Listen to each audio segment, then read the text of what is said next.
Travel. The act of moving from one place to another. Where the journey is the destination, and it's a real trip. I've been everywhere, from Boston to Austin, from the Big Easy to the Rocky Mountains, also Seattle, San Francisco, Chicago, Atlanta, and Los Angeles. I've truly seen it all, and so did you in the critically adored first season of Hidden America. And although it took a toll on me, it's my dirty job to eat bizarre foods in parts unknown, so that you don't have to. But someone does, and I'm that person who did. Get your own damn show, you little fucking shit stain. This is my town. Things stay unknown until I say they're known.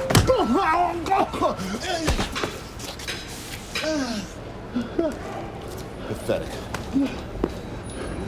That's my per diem.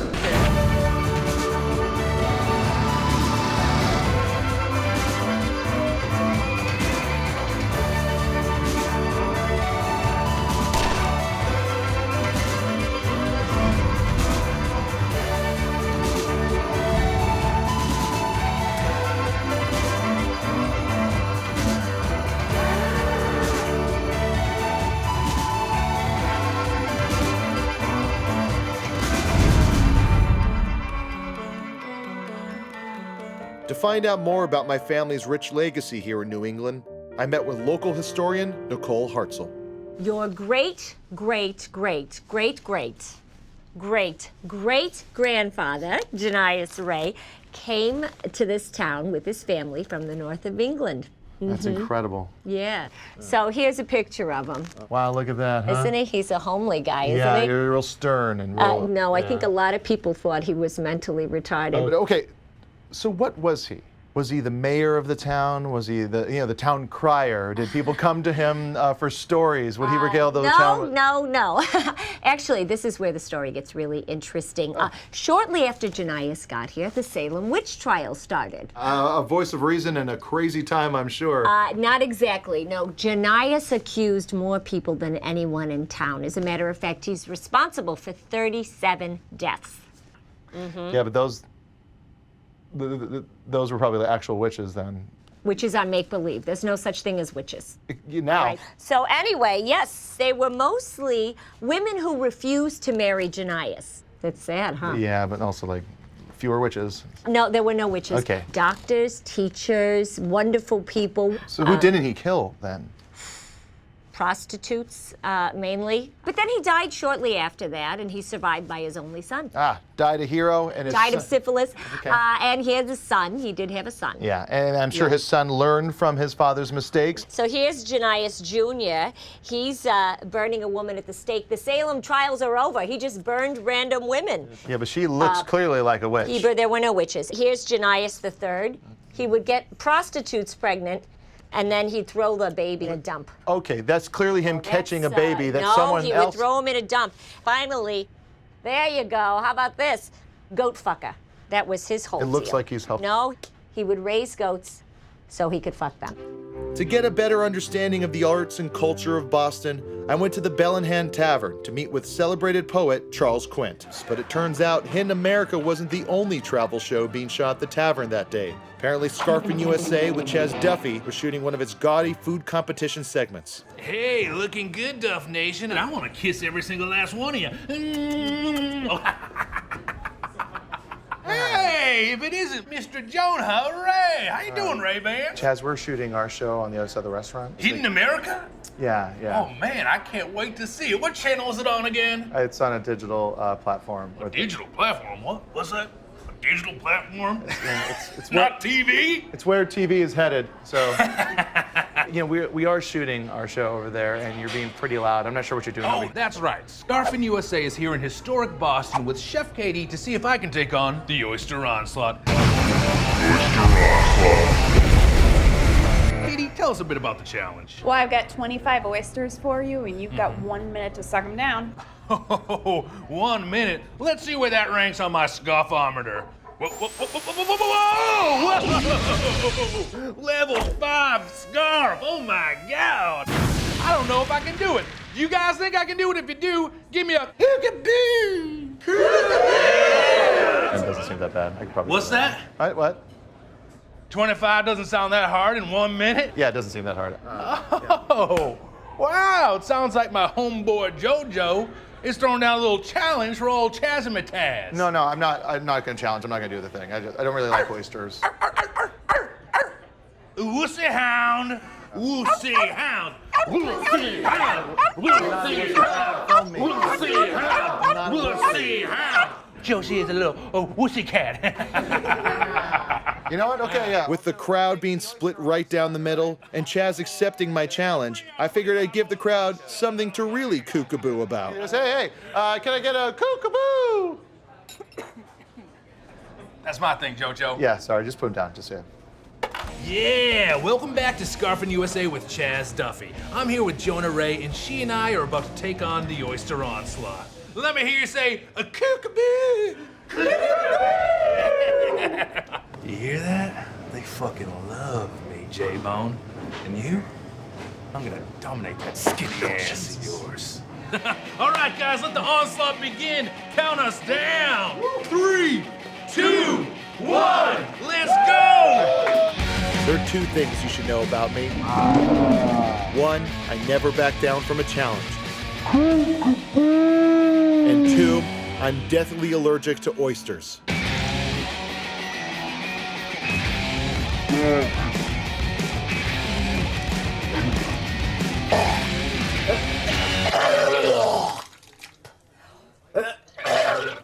We'll be right back on Scarfin' USA. Medic! When Hint America comes back, we delve into the Tea Party and why it mattered.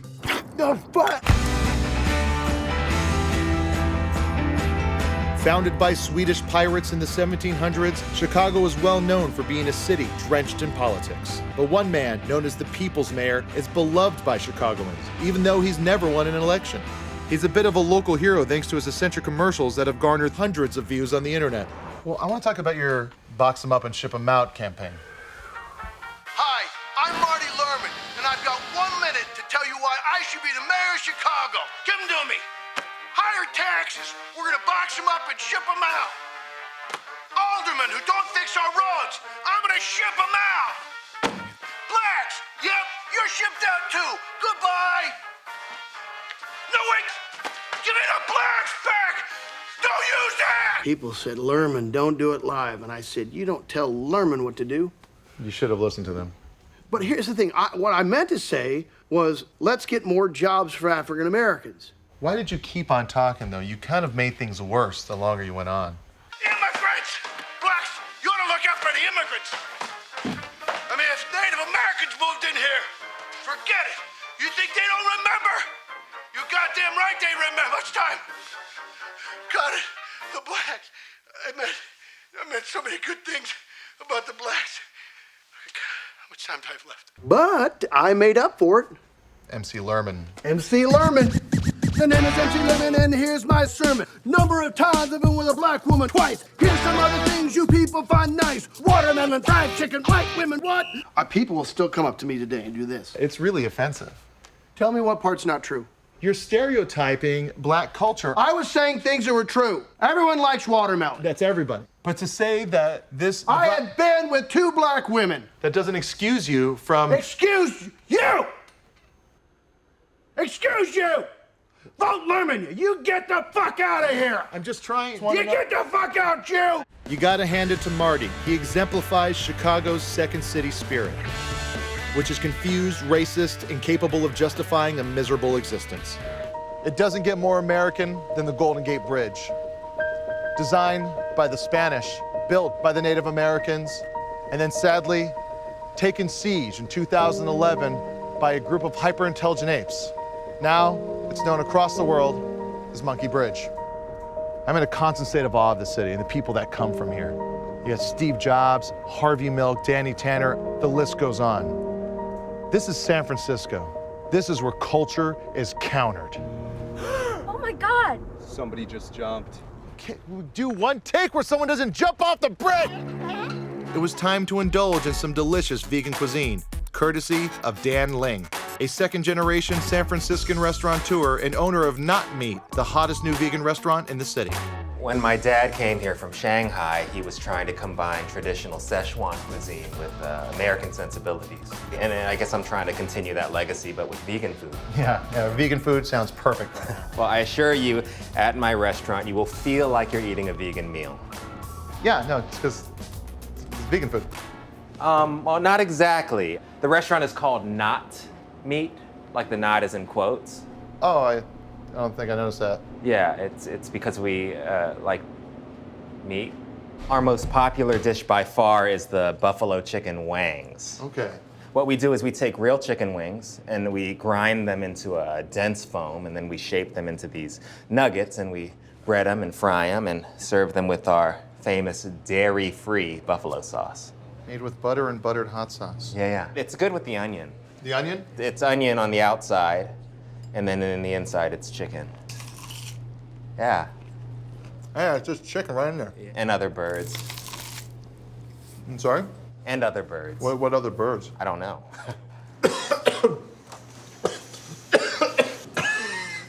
What about the bovinator burger? The bovinator burger. Okay, so that's grade B beef. We boil it down into a leathery texture, and then we unevenly chop it and form it into patties. Oh, okay. Yeah, and then Is this ketchup right here? That's blood. It's blood. Yeah. Well, what about something lighter, like the two-knot fish salad? Oh, it's great. It's 40% tuna, 40% dolphin, and we stretch it and dye it to make it look like real tempeh. What's the other 20%? Turtle. Jesus Christ. Do you use any soy or tofu at all in the entire... No. Stay away from soy. Soy is bad. Why? How is it bad? Because they clear acres of rainforest every day to make room for soy plants. Oh, so I guess no soy milk for my coffee then. No, what we do have is soy milk. Soy milk. It's Spanish for I am milk. Oh. What we do is we take the breast milk of Mexican immigrants and we mix it with water and chalk dust to give it that real soy milk taste. And also a touch of urine. Thank you so much for your time. Yeah. You sure? All right. After the break, we cruise the LA freeways with native Los Angelian Weird Al Yankovic. And then my daughter, for her second grade talent show, she was doing all these great impressions. She would get up on stage and she did this like R2-D2. God damn it! Fuck you! Oh, LA drivers. Sorry about that. Sorry, you were saying your daughter? I mean, I just can't believe it. We don't got any choices anymore. We do whatever the government tells us to do. I mean, for example, do you want fluoride in your water? Well, some fluoride in the water is good for the health of your teeth, and I... Too bad. You don't got a choice. You're going to put it in there whether you want it or not.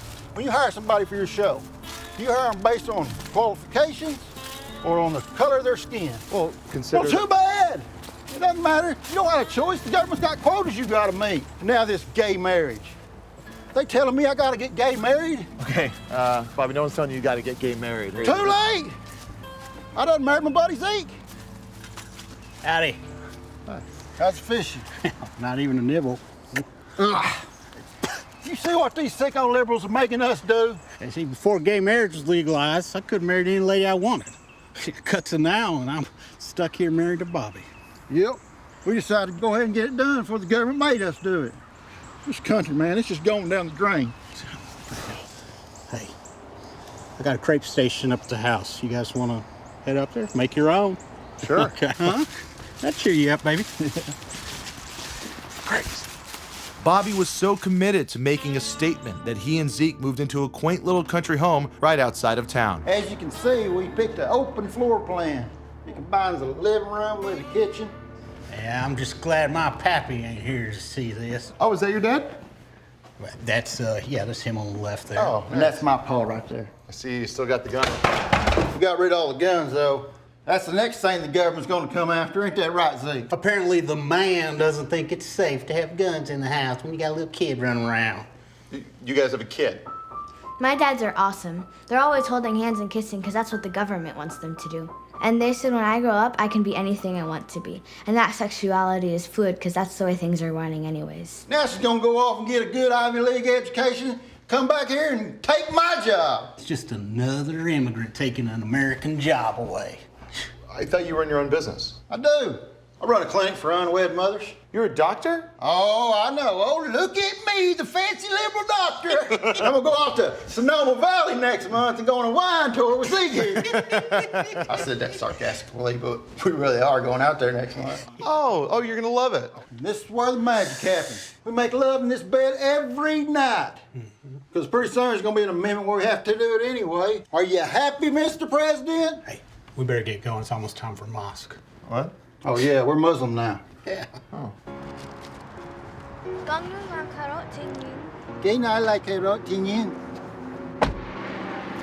Wouldn't have to speak Vietnamese, they just make English the national language. Au revoir, Jonah. Au revoir, Bobby. Toodaloo, Zeke. Bye. Sometimes what you see is what you get, and other times what you don't get isn't what you're seeing. And with Bobby and Zeke, what I did not see isn't what I got. That makes sense, right? Never got any crepes. أشهد أن لا إله إلا الله.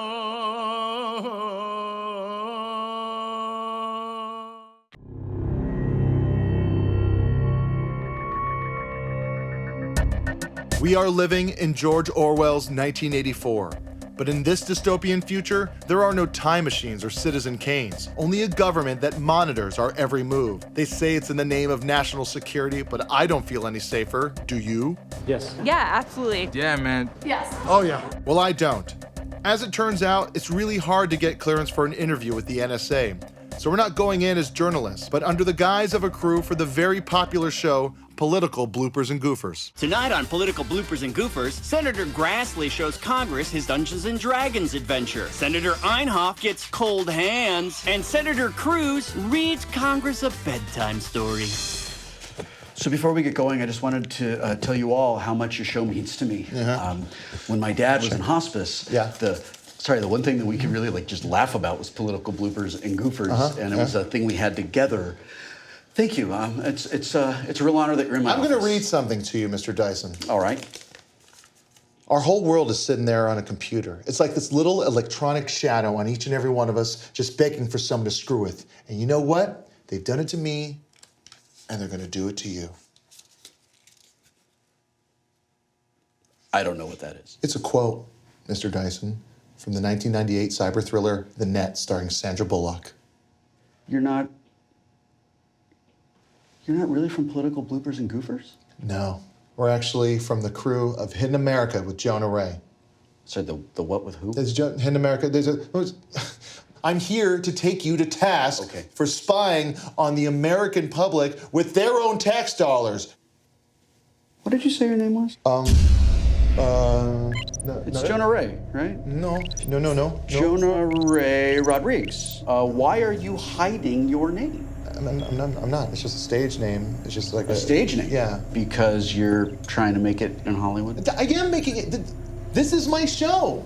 What show? Hidden America. I just told you a little bit ago. No, I'm sorry. There's nothing in here about that show. The fuck? No, you're If just it saying existed, that we would know about it. That's kind of our thing. No, you're just saying that's on CISO. Look up CISO. I'm not going to look up what's clearly a name you just made up. Fuck. I just want to know why you're spying on the American public. We're not leaving until we go get the answers. Well, you've really put me on the spot. I guess I have to give you your answers. Yeah? We spy on Americans for your own good. Listen, if you had an opportunity to spy on someone for their own good, are you telling me that you wouldn't do it? No, spying is wrong. It's something I would never do. Never? What do you... Because it's wrong. What do you... This was your girlfriend's computer, wasn't it? You don't have to answer me. This is you looking right into her email. I mean, you might say spying on her email. I thought she was cheating on me, and I just wanted to know for sure. Oh, she was cheating. That is... How did you not know this? I thought she would come around. Yeah. Oh, this is interesting. How about if we just listen to this late-night phone call that you made? So? Everyone makes phone calls. The thing is, I just wish he was fucking dead. I just wish he would get electrocuted by the dumb bacon shirt or something like that. I fucking hate Chaz Duffy so fucking much. Okay, sugar, it's $4.95 a minute on these calls, so you might want to wrap it up. No, it's okay. I finished while I was talking right then. All right, hon, thanks for calling 1-900-TIT-FUCK. I hope your friend dies, baby. That is an oddly specific way to wish for someone to die, Jonah. Especially when we consider that just a few months later, he died in a very similar way. Okay, pleasure to meet you, Mr. Dyson. Thank you for all you've done for the country and our safety. Okay, we can go. You are so very welcome, and thank you for coming by. Oh, and Jonah, remember, Don't fuck with the NSA. This past year, politics invaded Broadway with Hamilton, an urban take on the guy from the $10 bill. Rich white people ate it up like Chobani Greek yogurt, and one member of the DC theater scene took note. Robert Emmanuel Porzingis' latest production is a self-proclaimed successor to Hamilton. So what made you want to create a Hamilton-style musical? Was it his rivalry with Teddy Roosevelt, his problems with the Bull Moose He Party? was fat, man. Was it because he was fat? He was a fat man. Check it out, I'm 300 pounds of presidential muscle. I got to where I am because I'm down with the hustle. I rescued through Yale, got a Supreme Court seat, and now you gotta call me Commander in Beef. It's a dream come true, baby. Create a Hamilton-style musical. No, man, I got to wear a fat suit. Fat suit? Oh, my Sherman Clump, exactly. Chicken, steak, and taters better serve them to me. But not if you're a slave, because the slaves have been freed. Picky by Lincoln. Before landing on Taft, you workshopped a bunch of different presidents, right? Oh, yeah, I did everybody, man. I'm the VP out here in the DC. You never seen me being PC. Been on the scene since 33 BC. Well, you realize, though, that Dick Cheney was a vice president, not a president. And he was the president of Halliburton. Sure. And look, I had to try something, you know? I threw a lot of spaghetti up against the wall. Beep, beep, here comes the New Deal. The only thing that fears if you're under my will, I beat depression and the Nazis. I'm the best by far, and the only politician who's also a car vroom vroom. Growing up, were you a fan of history and politics? No, I actually dropped out of high school. I always thought history was really boring. But then I saw political bloopers and goofers, and they talked about how Howard Taft was so big, he had to have a custom-made tub for him to use at the White House. That's how big he was. I'm Howard Taft. Oh, it's you I love. And my custom-made tub. Why do you think Taft has become a success, but none of your other projects? The fat suit. Yeah, it was a fat suit. Oh, definitely, man. Tyra did it. Oh, that's right, when she dressed up like Oprah. I say this custom is custom made. It's custom made. It's custom made. I say this custom made. I really appreciated Robert's celebration of the body in all its forms. He accepts everybody, be they skinny or 20 pounds heavier than they were during the first season of their travel show. Anyway, when we come back, we talk the divisive presidency of the Reagan administration. These stairs are the location of the end of the horror movie, The Exorcist. But I can think of another horror story in this city, one about a president whose Iran-Contra will make your head spin. The fact that he wouldn't ever say AIDS out loud for as long as he did will make you puke green, mushy peas. And his Nicaraguan war will make you, it's like a spider walk down the stairs where you, guys, is this really even gonna work? Like the fact that it's like President Reagan and Reagan from Exorcist, is that too much of a stretch? I'm not going up those stairs again.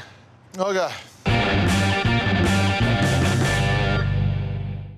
The first word that comes to mind when I think of New Orleans is not a word I feel comfortable saying. That second word, gumbo. My name is Anton Savalas, and I am changing the face of gumbo. And here at Anton's restaurant, Le Fleur, you can find the kind of gumbo that locals crave and won't be found on Yelp. You, out of anyone else right now in New Orleans, is making it the most authentic. The road took you to where you belong. Yeah. Now, these are the hot sauces that you also developed, right? That's right. We have several different levels of hot here. We start off with the soft sauce. Yeah. Then we go up one more notch to the chlamydia. Ouch! Not since college.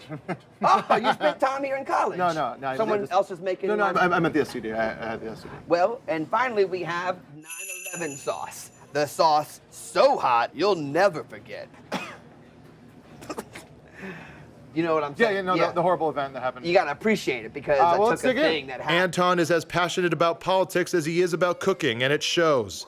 And I have to admit, this might be some of the best and only gumbo I've ever tasted.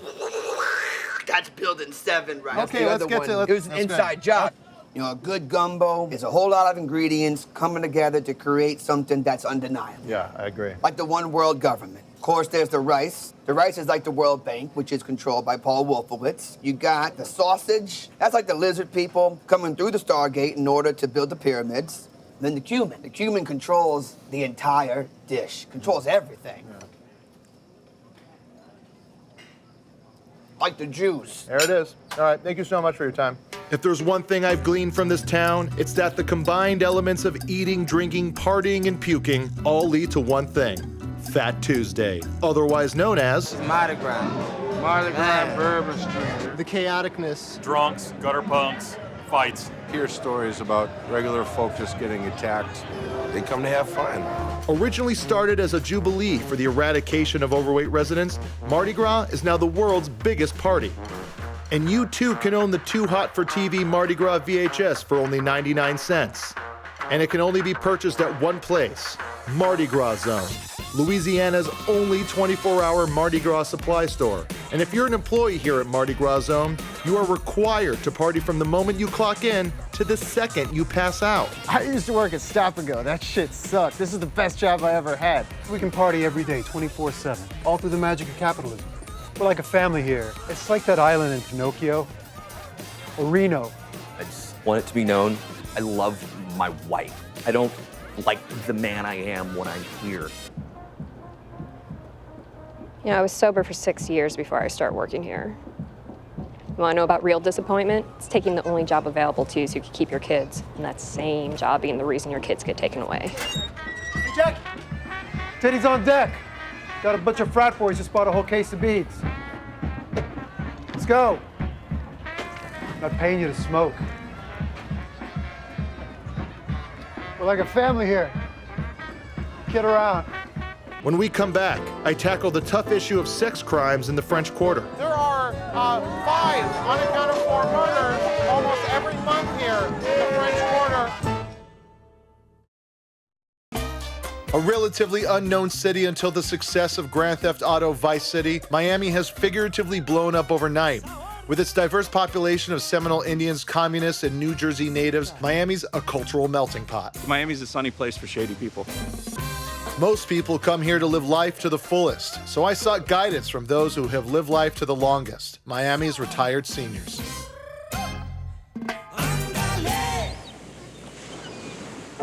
Shady Palms Assisted Living Facility.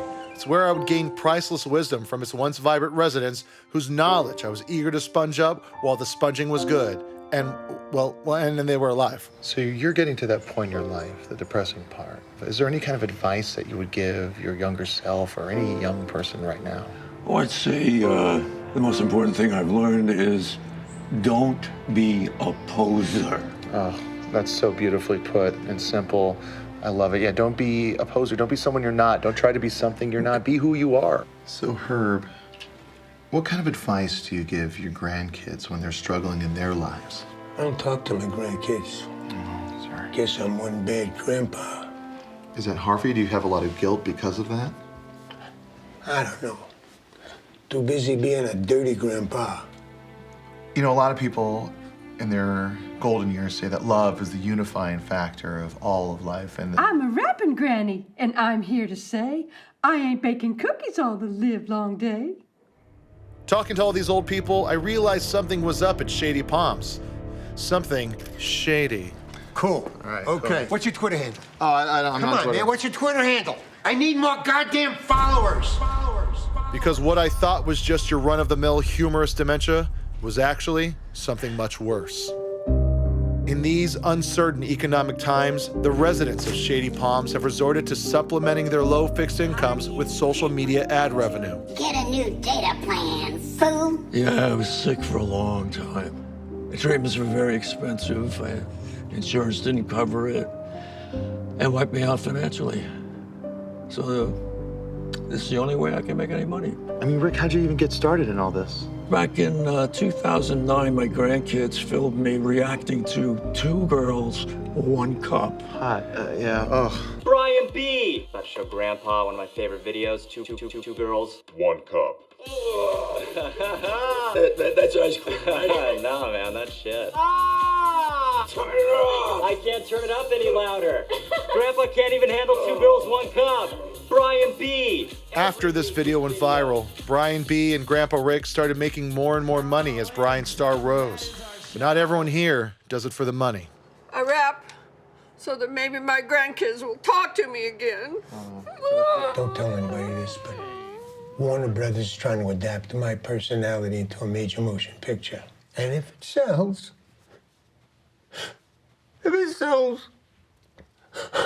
I'll be able to pay off my son's gambling. Oh, God. Oh, God, could you turn off the cameras? This is bad for my brand. The greatest generation is long gone, and the generation that followed it will soon be as well. And I can't say for sure if they'll be missed. Yo, don't be like this, bitch. Get my mixtape, Boomin' Granny. Boomin' Granny at band camp. Miami. It's a sweaty and sensual organism that feeds on rhythm. As a kid, I always wanted to take dance lessons, but after a long talk with my dad, we both decided I should play sports instead. So in the interest of carpe dieming the day, I met up with Richie Cardenas, owner and head dance coach of El Encuentro, a Latin dance studio, so I can finally take a chance and dance like nobody's watching, except for the film crew, of course. You know, I've always wanted to take dancing lessons, but I never really done it, you know? But you have a dancer's body. I get a very rhythmic vibe from you. I wonder, well, I play the drums. That's it. You've got that lean drummer body. I also play guitar and bass guitar, and I was in a band too. We're pretty good, and we're called Destination Nowhere. And cool, man. You know, why don't we get started? Richie has clearly been dancing a very long time, and I'll admit, I thought I wasn't going to be able to keep up with him, but I'm positive he thought I did. Yeah, you're a fast learner. Yeah? Yeah. Flattery will get you everywhere. Sorry, that was supposed to... Now let me lead. Okay. Right. Oh. I had never met anybody like Richie. His command over my body was truly inspiring. But it turns out Richie traveled a tough road to get to the heights of being featured on shows like Hidden America. So how'd you end up out here? Well, my parents were Cuban immigrants, and they moved out here and worked hard so that me and my sister could have a good life. Huh. They must be really proud of you. Actually, we don't talk. When I was 16, they kicked me out of the house when I came out to them. Being a dancer? For being a homosexual. Oh. Yeah, right. No, I mean... I started making money on the street. Prostitution. Breakdancing. Yeah, sorry. Good. Anyway, I was scouted for a competitive dance team and turned my life around. My dream was to open up this studio and create a safe place for kids like me. Kind of space I never had. Yeah. And I wish I had a space like this growing up. I was kicked out of my house. Well, I was locked out of my house. I got locked myself out of the house, and it's because I heard the ice cream man. And I remember just running out without even thinking about it, and I didn't have my keys or any money. And then it started raining, so I went to my friend Aaron's house, and Aaron had Super Mario Bros. 3, and it wasn't working. It was just not working, and before you asked, yeah, we did the blow in the cartridge thing and everything, but it just didn't work. So we played Super Mario Bros. 2. It was so boring, and we beat it the summer before. Anyway, a few hours later, my parents get home. And I just start crying, and they're like, it's okay, we love you. And I was just like, yeah, right.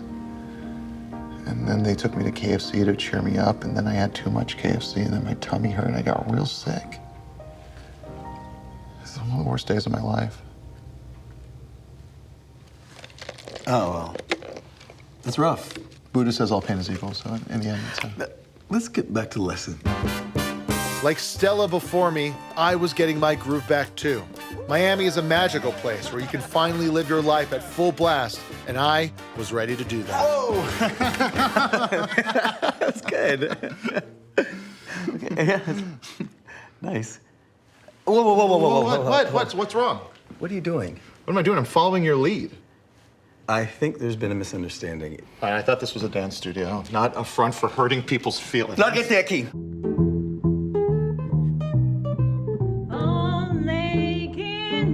Listening to the Cozy Frontier Fireside Show on public radio was a household tradition for me.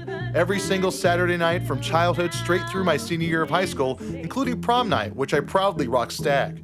I couldn't have been more excited to meet its host, Clarence Cooper. Well now, folks, it looks like another slow week here in Lake Indigo, Minnesota, my humble home on the prairie outskirts. For decades, Cooper has imbued the Cozy Frontier Fireside Show with his signature brand of homespun wit. And you can bet the neighborhood kids beamed kindly Dr. Osgood with a snowball or two.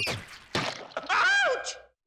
And upon his protestations, the children retorted back, "Physician, heal thyself." Landing a guest spot on the Cozy Frontier Fireside Show was easy because apparently I'm just the right amount of famous where it could be considered a completely lateral move for all parties involved. I'm pretty nervous. Oh, don't be nervous. They can't see our big ugly mugs on the radio, can they now? No, I guess not. Yeah, but I'm on TV though, so I gotta be careful about it. What's that?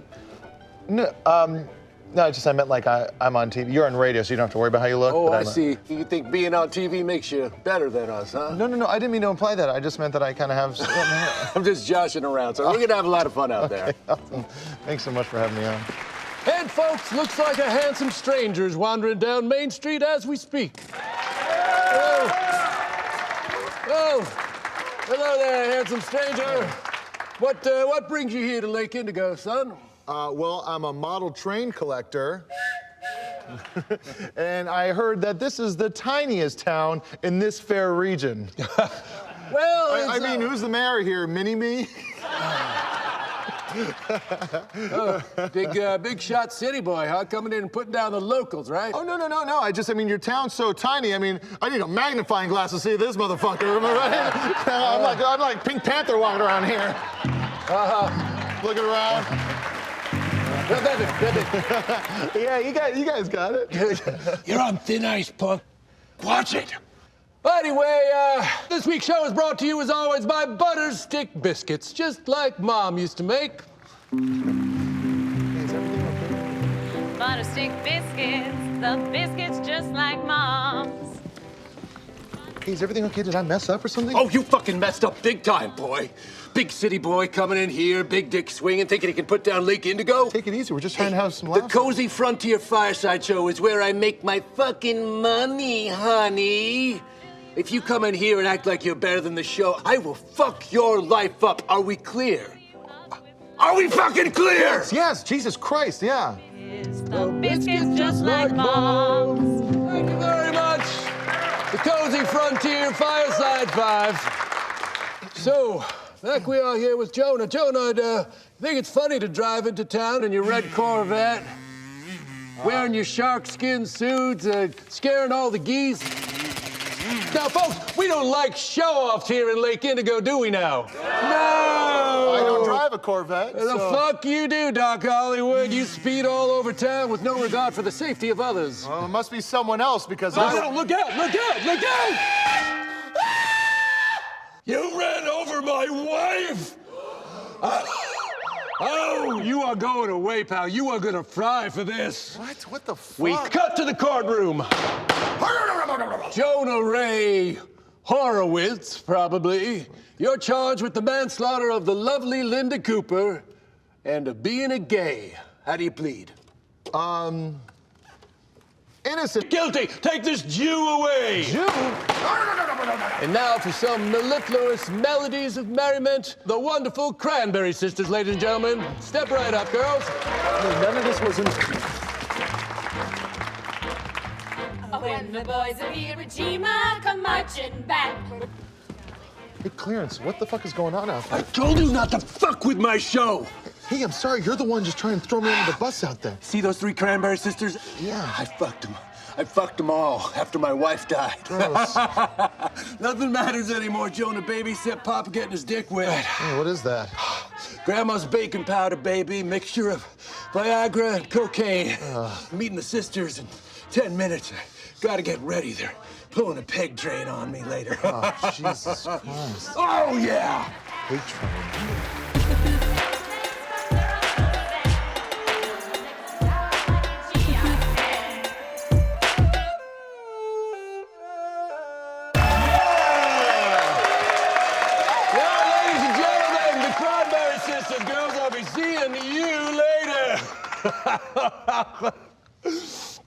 Anyway, here we are back with Jonah Ray as he rots away in the Lake Indigo County Correctional Facility. Lockdown! Yo, fresh fish. What? This is for what you did to Clarence's wife. What? Oh, Shiv, What? Shiv, Stop it. Shiv, Get off of me. Shiv, No, you're not. I'm Shiv. dodging the shiv. No, you're not. You're dead. You're dead. You're dead. Ow! You're dead. He's dead. I got him. Dead. Alive. Well, thank you very much, ladies and gentlemen. That is our show. Another madcap day here in Lake Indigo over. I want to thank our guest, Jonah Epstein. Our band, our wonderful band over here. Tune in next week. We're going to have Paula Dean and Skrillex. Yeah! As it turns out, Clarence's wife had left him the week before for a doctor from Hollywood, Florida. But I'm sure that once he's over it, he can get back to doing the nice family-style show he's always done. Or die of a heart attack while the Cranberry Sisters run a peg train on him. When we come back, we pay tribute to the king of pop, Prince. At least he died doing what he loved. Drugs.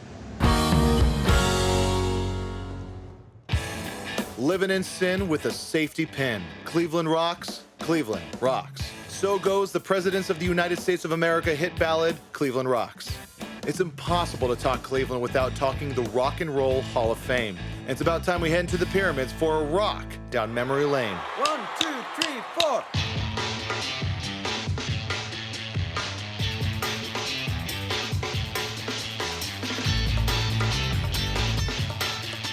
Full disclosure, during the editing of this episode, our legal department delivered an estimate of licensing costs required to air this segment, a sum equaling the budget of roughly 3 whole seasons of Hidden America.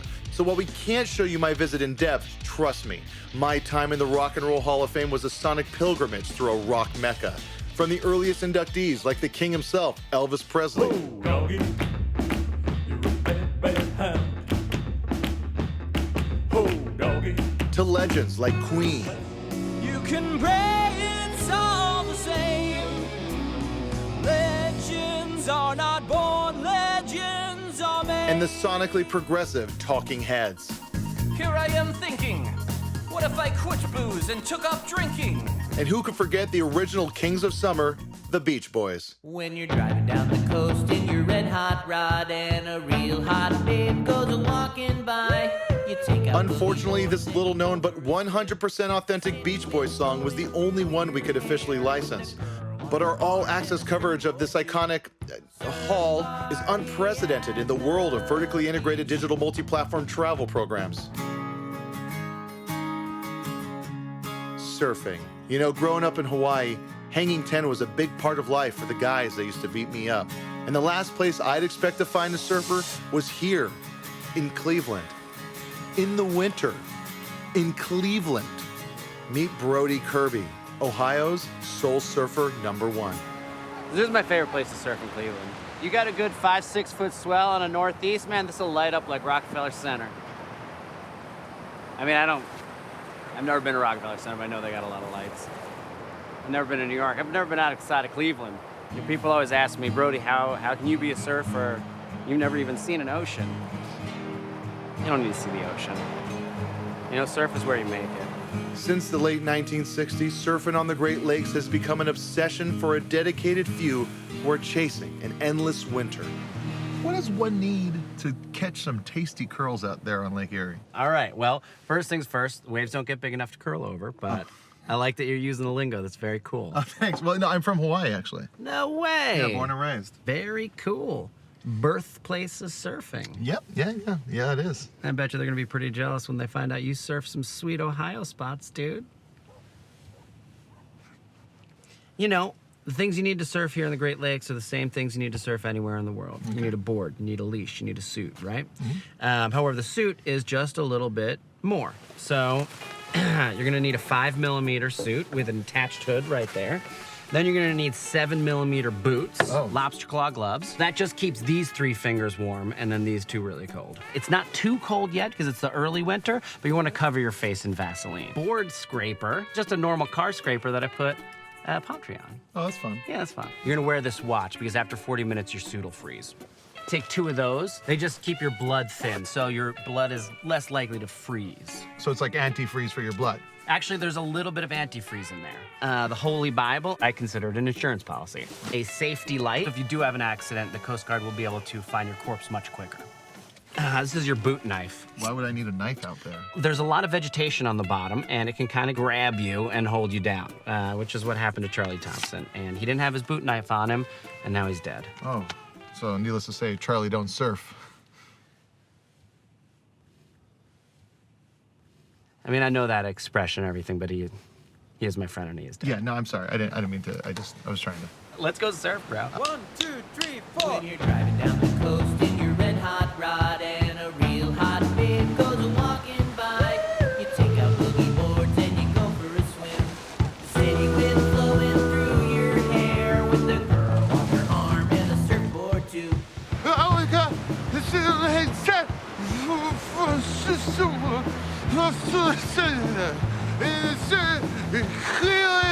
Ohio!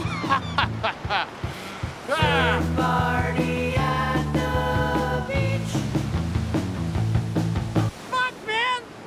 Did you see those waves? I mean, that was fucking amazing, man. Oh, this is the first time this year I've gotten to surf, and man, I'll just be thinking about this for the next 3 months while it's flat. I love you, Cleveland! Surfing has always been a culture that celebrates the outsider, the loner who only lives for the next wave. Brody Kirby has made a life for himself as a surfer in the middle of a landlocked state. Despite his surroundings, I can't think of a person who better exemplifies what it means to be a true soul surfer.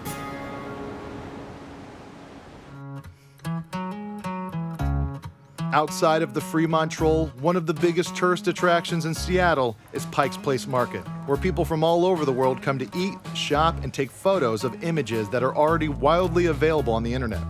And one of the market's biggest attractions is, of course, the fishmongers, where Dead Sea creatures are made to endure one final humiliation before being filleted and eaten.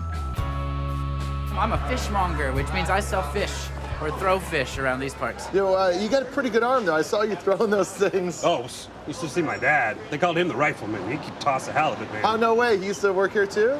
No. He played for Spokane in the big leagues. Oh, no way. Your dad was a baseball player. Yeah, fish baseball. Fish baseball. Early 40s, fish baseball. Oh, man. Look, so it's 1941. America gets sucked into the war. This is how I found out about one of the strangest chapters in sports history. 1941, with the Japanese attack on Pearl Harbor, America was thrust into World War. The entire country rallied behind the cause, and the region's star baseball players all joined the armed services. But young men's lives weren't the only things being rationed. There were no baseballs. Everything, stockings, rubber bands, was being rationed for war materials. Literally, the only thing not being rationed for material was fish. Fish baseball was born. Essentially, it was baseball, in every way, except it was played with the fish. A fish was never predictable. We never knew where it was going to go. Sometimes the third baseman would catch the head, and the first baseman would get the body. I mean, talk about an unassisted double play. Fish baseball, like any other sport, had its own eccentric characters. Wiggles Malloy, who secretly used half a live fish to give his pitches more movement. Kip Gagliardi, who held the record for most dry heaves. And Jew Boy Horowitz, who was a Jew. People would come in and would say, we'd give them free tickets, the box seats, the real good ones behind the dugout, and they'd say, no. They didn't want to get a fish head in the head, so they would move way out in the outfield, and they sort of enjoyed it. Sometimes we'd get some booze and stuff, and they'd say, bring back baseball, bring back baseball. What are you going to tell the Japanese and the German? Oh, can we keep our baseballs? But these were misguided times, and fish baseball had a skeleton in its closet. It was an all-white league, no African Americans. Because of segregation? Not exactly. They thought it was dumb. With the terrible stench of rotting fish carcasses baking in the summer sun, fish baseball was failing to draw big crowds. I've got to be honest, it got pretty ripe by late August. I mean, the hot dog vendors wouldn't even come into the stadium. It was, it was gamey, but we had plenty of cats. That's where the idea of bring your dog to the game day came from, which many ballparks still use today. It was an attempt to get rid of all of the cats. It failed miserably, though. Eventually, they just gassed all of them. At the end of 1945, attendance was at an all-time low. And then, the worst thing happened to fish baseball. The atom bomb. That was the end of fish baseball. It was also the end of 200,000 lives. And fish baseball. With the war over, baseball players and baseballs returned to America's ballparks, and the fishballers struggled to adjust. When you hit a baseball with a wooden bat, it goes really fast. That sucker was flying out. And I went, what are you, crazy? A fish, you could never get hurt. I had a muskie in the forehead, no concussion, no hospitalization. A Rawlings would have taken my head off. I'm thinking, get me out of here. Get me back to fishball. It's a lot safer. I threw in the towel. I cashed it in. That was nuts. The game stuck around in some obscure circles, and it evolved. A version of it became what we know today as ladies softball. The game they loved gone. Many players moved on to other less glamorous jobs, fishmongering among them. Their glorious past but a footnote in sports and fish history. Thanks to the success of AMC's hit show, The Talking Dead, and its predecessor, The Walking Dead, Atlanta has become a zombie town. The cast were like zombies and everybody get excited. A lot of my friends have been extras in The Walking Dead. Oh, look at me, I'm right there. I'm a zombie. You know, you really can't tell, but it's pretty cool though. Undead fanatics are not tough to find, but if you're gonna talk to one, it's got to be Clyde Barrowman.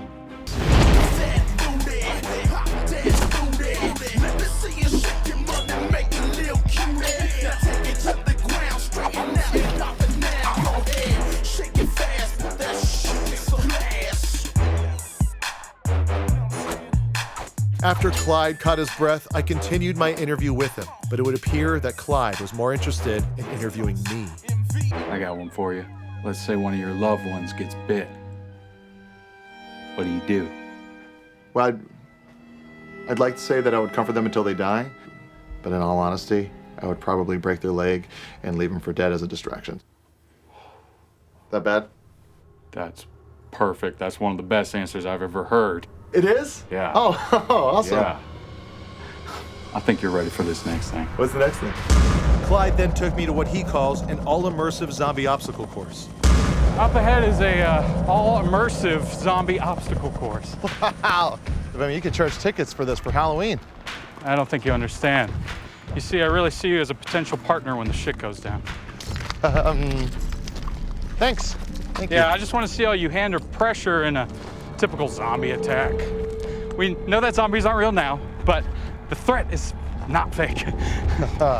All right, well, we should probably be wrapping it up now. I'm sorry. I've closed up all the gates. There's no way out. This test needs dedication. Now, I've paid a few homeless gentlemen to act as zombies. We're gonna see who can handle themselves in the situation. Okay, Clyde, get it through your head. Zombies aren't real. These guys don't know that. Mainly because I gave them a healthy dose of PCP. Let the games begin! Clyde! Clyde! All right, let's take him down.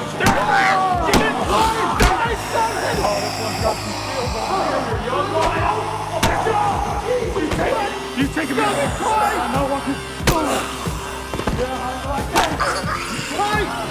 You took him off. Stop it! Stop it, Clyde! You're killing these people! Zombies aren't real! You don't get it. They're coming for us. These are human beings! You're fucking killing them, you fucking psycho! Oh, God! Oh, you stupid! You small piece of shit! Oh! God damn it! Oh! Fuck! Somebody call a doctor! Somebody call a hospital! Oh, what are you doing just standing there? You know I can't take you to the hospital, man. Sorry, Clyde. No, no, Go! no! Oh! See you in hell, Clyde! I'll see you in hell! Go! Being in this town, you can feel music surging through your body. And it's no wonder that people from all over come here to pursue their dreams of being a country star. But of course, there are rites of passage. You've developed the personas of some of country's most iconic performers. Cash, Chris Christopherson, Loretta Lynn. This is Cole Sturgis, the man behind some of country's biggest stars. You ever heard of a country singer named Flynn Jorgensen? That was Merle Haggard when I met him. Merle Haggard was Norwegian? Blonde hair, blue eyes, wearing a sapphire turtleneck and penny loafers. How did you make him country? I forced him to smoke 3 packs a day, take up drinking straight whiskey, snorting speed and fighting. Then for good measure, I fucked his wife. Wow, you slept with his wife? No, I fucked her. I slept at my place. A lot of city slicker kids come to Nashville wanting to write songs, but they don't have the proper life experience. I give them that experience. Are you able to make anyone into a country star? You got a wife I can fuck?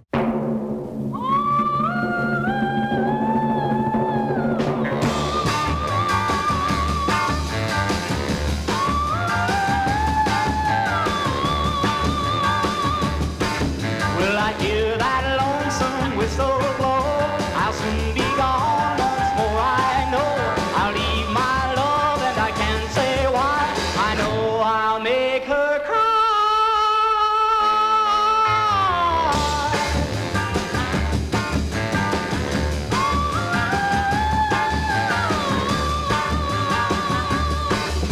I've been so long in this old town. What is that? Okay, all right. Oh, fuck. Oh, fuck. Damn it. When we come back, I have another nasty run-in with the jewel of Karina. What do you want from me? Your soul.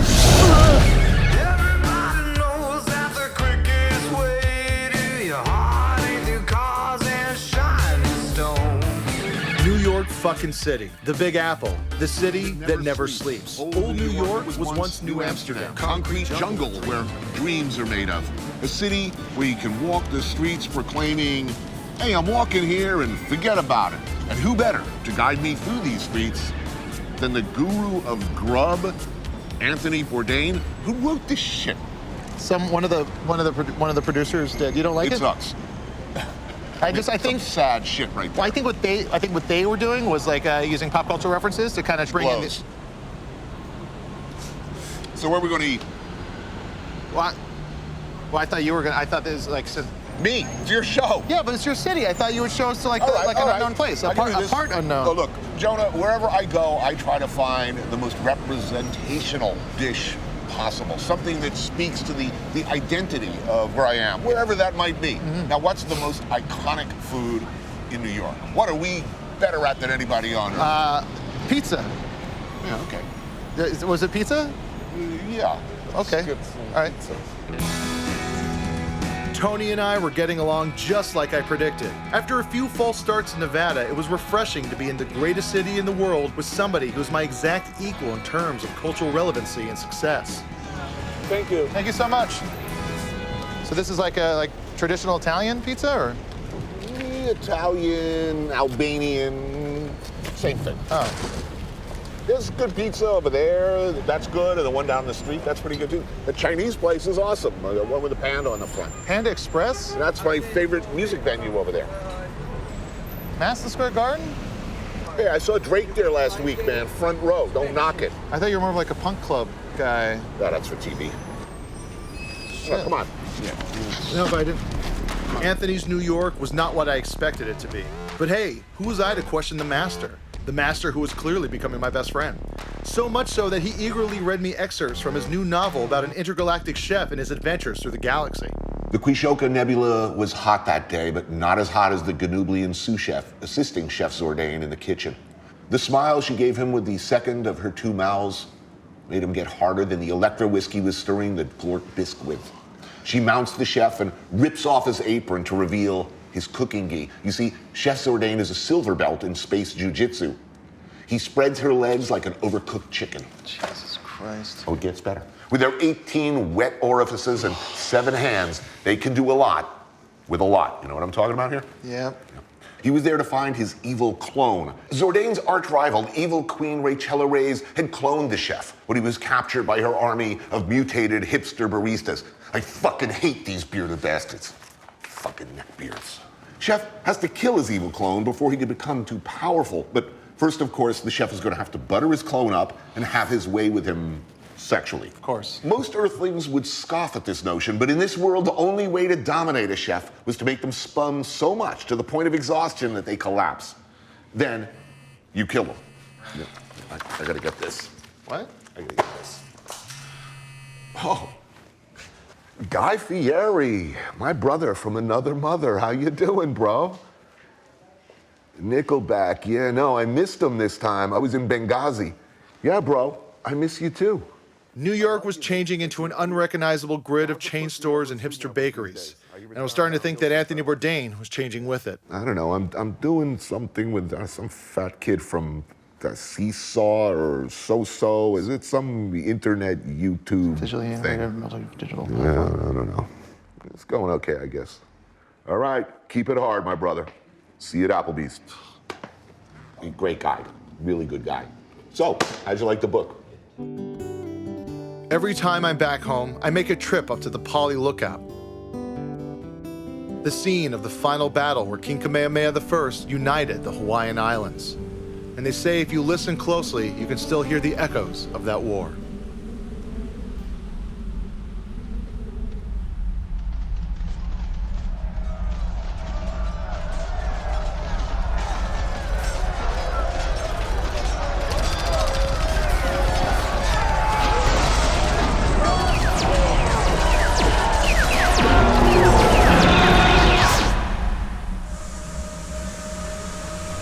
London Eye, Big Ben, Buckingham Palace, the Shard. This is a city that created the landmark, a marker of land. Most Londoners speed by these on the way to get a job, get a family, do what's expected of them. Except for Emma Milliner. This bird is what the Queen Mum would call a landmark expert. You're a landmark expert, right? Well, I'm more of a landmark lover. Oh, so less of a job and more of a passion. That's exactly right. You know, London is so full of like historic landmarks and just beautiful structures. I mean, right over there, you can barely see it, but it's the London Eye. Oh, the London Eye, the world's tallest Ferris wheel. I've certainly given that big boy a ride or two. Yeah, it is quite stunning, really. I mean, everything here is just so beautiful. Just makes you want to reach out and touch it. Huh. What about the Tower Bridge? Now that's, yeah. Tower Bridge, erected in 1886, 240 metres of cold, hard Cornish granite with its come-hither bascules and fuck-me suspension rods. Oh. What are you doing? It's not raining. It's not raining. Sorry. So who is it? It's just my old friend from school. Oh, Sorry. hi. Nice to meet you. Just wait over there. So back to what you were saying about the fuck me bascules? Emma explained to me that she's an objectum sexual, someone who experiences emotional or even sexual connections with buildings, structures, or other inanimate objects. Fuck that. Wow. Went down on that. Wow. This one went down on me. That one, just some under the scaffolding stuff. Dated that for a while, but nothing happened. Shard is gay? This is a lot of fun, but I really don't understand why you called us. I mean, we're a travel show. What does this have to do with it? Maybe you could document my wedding? Wedding? Who are you getting married to? This is Steve. What? My fiance.